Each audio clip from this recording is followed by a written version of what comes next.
All right, everybody, welcome back to the OffBeat Sports Podcast. Be sure to like and subscribe, as today we're joined by former Boston Red Sox player Darnell McDonald. Thanks so much for joining us, man. Really appreciate talking to you. Yeah, thanks for having me, fellas. So how's quarantine been? How's the whole situation going for you? Well, I've gotten a lot of work done. Like a lot of work on myself. A lot of it's like a reset for me. My goal with this quarantine is like, man, I want to make sure that I come out of the other side of it better than when I went in. And then, we're witnessing history, obviously, with pandemic. Then we go into the Civil War and no baseball and all these no sports, period. So I feel like all these things are meant to be happening now, and everything's happening for a reason. So, first question for you here. What was your initial reaction when you first got the call to come up to the majors? What was my first initial reaction? So first time ever or with the Red Sox? First time ever. First time ever. It was, I'm trying to think where I was. I think I was in Ottawa, Canada, because I was with the Orioles. I went to Cleveland. It was unbelievable, man. Unbelievable to hear you going to the big leagues, to the show. I remember facing Cliff Lee. Got my first hit off of Cliff Lee. I walked my first at bat. I remember my first at bat. I took a couple pitches, and they're close pitches, but the umpire called them balls. And I remember stepping out of the box, thinking like, "Wow, like this what the big leagues is like. This what the big leagues is like." Because in the minor leagues, they're calling those pitches strikes. So I ended up walking my first at bat, and then I got a single. I hit a single to left field for my first hit on a Cliff Lee cutter. So it's pretty cool person to get your first hit off of, because he's did a lot of good things in the game. Yeah, it's a great guy to get your first hit off. What went through your mind? Because not a lot of people know this, but you actually pitched a few times. What went through your mind when the coach put you in? Right. Is this really happening in the big leagues, in the show?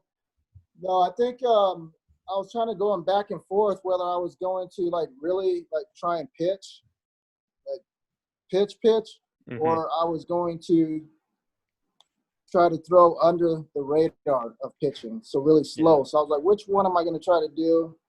I pitched in high school. I was there 15, 20 years before that.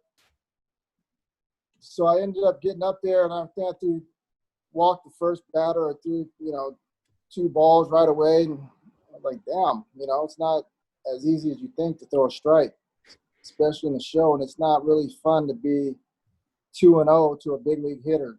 Mm-hmm. But the first time I can one thing I take from that is I broke Matt Suey's bat. And he ended up signing it for me after the game. So I was signed by Matt Suey, cracked bat, so I could tell everybody I saw it off Godzilla, Matt Suey. That's awesome.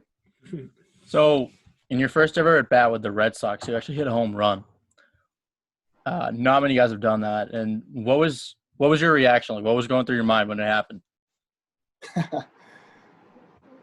Going through my mind. I was so much in a zone that there wasn't really anything going through my mind, to tell you the truth. Everything happened so quickly, from the time I got called up to going over to the field, not taking any batting practice, pretty much throwing my uniform on and getting ready to play the game. And so it got to the 8th inning, and Tito told me, if so-and-so gets on, you're going to pinch hit. So I think it was Veritek that got on. Matt, get ready, you pinch hitting. And, the rest is history. But even after that home run and the walk-off, I was still, like, I was so locked in. If you look at me coming around second base, like, I was emotionless. I really didn't have any emotion. And then when I saw, the fellas come running out and how pumped up they were, that's when I kind of, like, it really hit me. And, it was amazing, man, especially for something like that to happen at Fenway. It's really cool. So did you – go ahead, Carlos. What was it like playing at Fenway? Was it crazy, that atmosphere? Yeah, it was. It's like playing in your backyard as a little kid. I like how everything's right on top of you. I like the fact that there's an expectation when you play there. People, they want to win, and I like winning. So that fit really well for me. It forced me to bring my best every day. And obviously the Red Sox Nation is like no other, man. Mm-hmm. Did you notice anything different about Terry Francona's coaching style in 2011 versus 2010? No, man. Tito's one of the best managers all time. And, when you say, like, different coaching styles, you should have a different coaching style because every team, every year is different. Yeah. So you're not gonna coach the guys the same. I think that's one of the things that makes Tito really good at what he does. Mm-hmm. And there's a reason he's been doing it for a long time. I just think we had a different team. We had a different team that year. And unfortunately, man, it didn't work out. I'm still sick about that. Because I thought for sure, I was like, man, I'm going to the playoffs. Like, playoffs with the Red Sox. And it just got taken away that quickly. And it really, after all that happened, things like that happen, I understand even more how important the mental side of the game is, man. It's the game changer. Mm-hmm. So I can assume growing up you're a baseball fan. What was your favorite team when you were growing up? Favorite team, man. So I'm from I was born in Fort Collins, Colorado, grew up in Denver. So when I was growing up, we didn't have a major league team until, I want to say, 94 with the Rockies. I went to, my dad took us to the Zephyrs. The Zephyrs were the AAA team. So we went to a lot of those games. And then I watched a lot of Chicago Cubs games, WGN, growing up. So, I used to like the Cubs. I like the Mets because of Darryl Strawberry, the Reds, Barry Larkin. So I didn't really have like one team. I had more players that I loved and that I followed.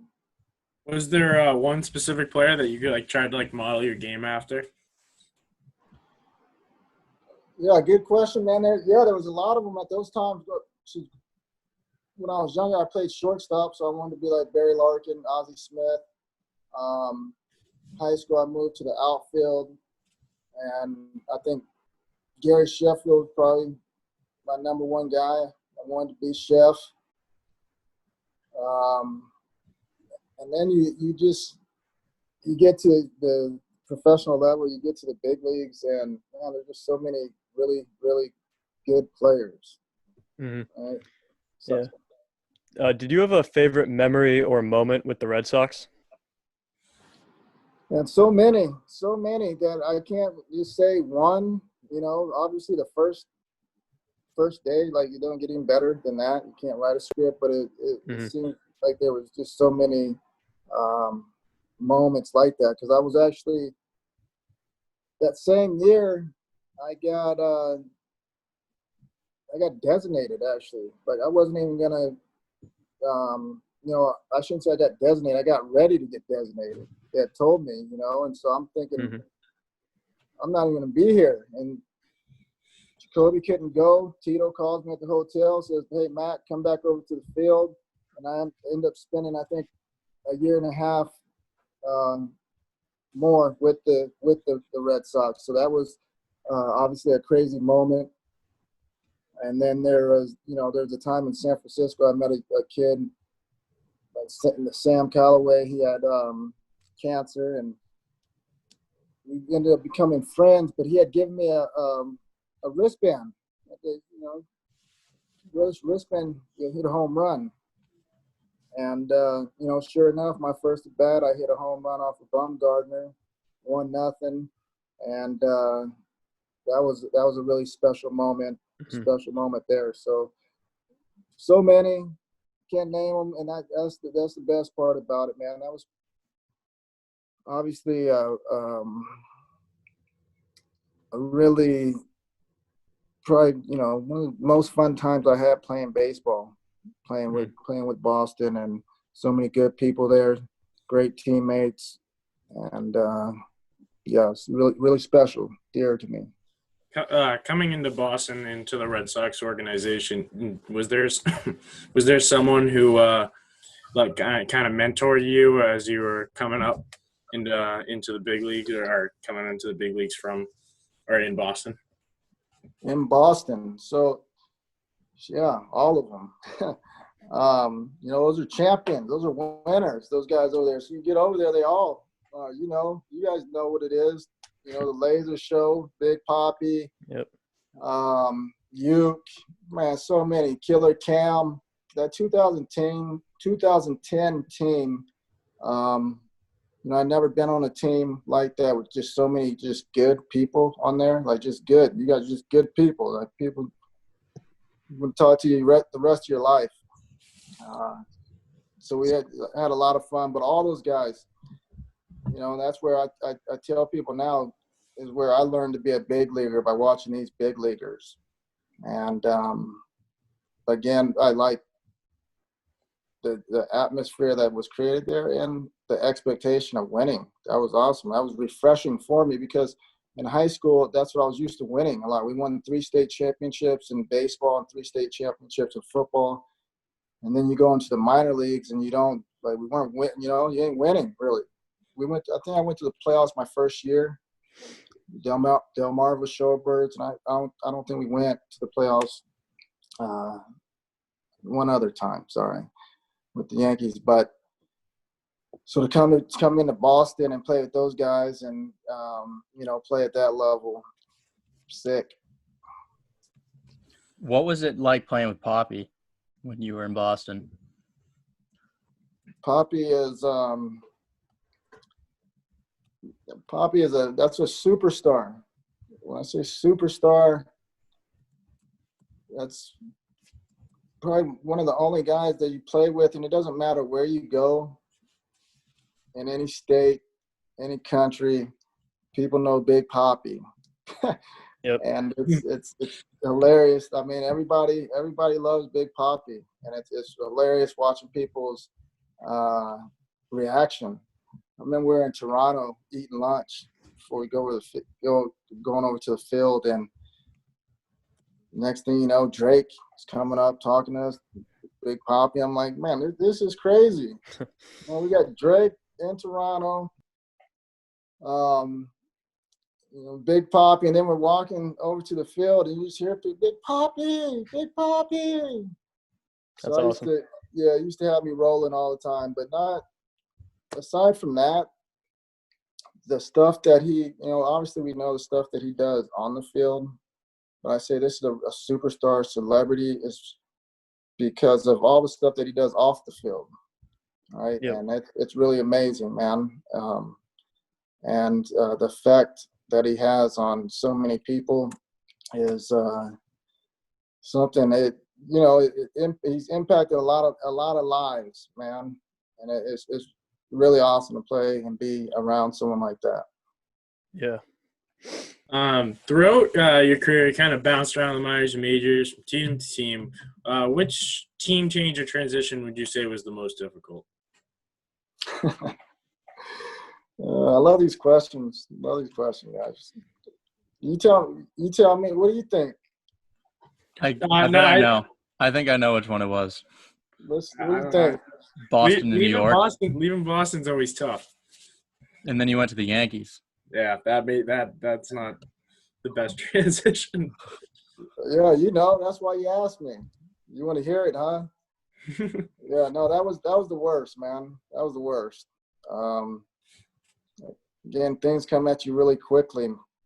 And to make that transition from being with this 2.5 years, the best 2.5 years of your life, to going there, and you start off by them saying, "Oh, by the way, you got to cut your hair before you can even play." Yeah.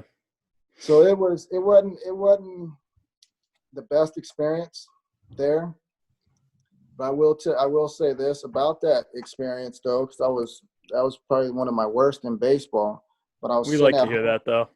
Yeah. Well, this is the Eric's thing not the about best. the whole thing though. But this is how the class of the captain. So I'm sitting at home in the off season. I go check my mail, and I was something from the Yankees. I opened it up. And it's a playoff share, and it was like a full share, which I only had 4 at bats with the team. I think 3 strikeouts, and they didn't have to send. They didn't have to send me a full share. But when I saw that, I was like, man, I tip my cap, respect to the captain, Derek Jeter, and I made amends with how I felt about the pinstripes.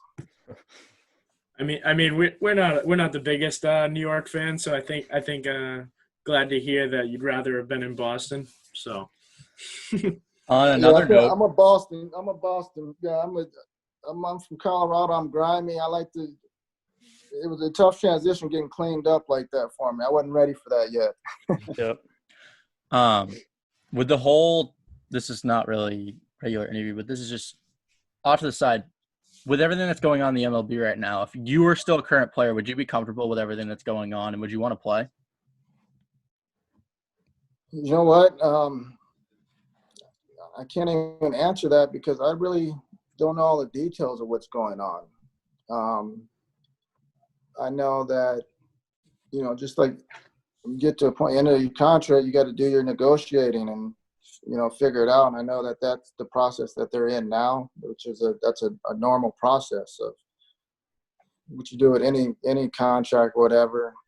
It's just unfortunate that it's happening at a time where there's just nothing sports. You know what I'm saying? Like, we need baseball. So I hope that,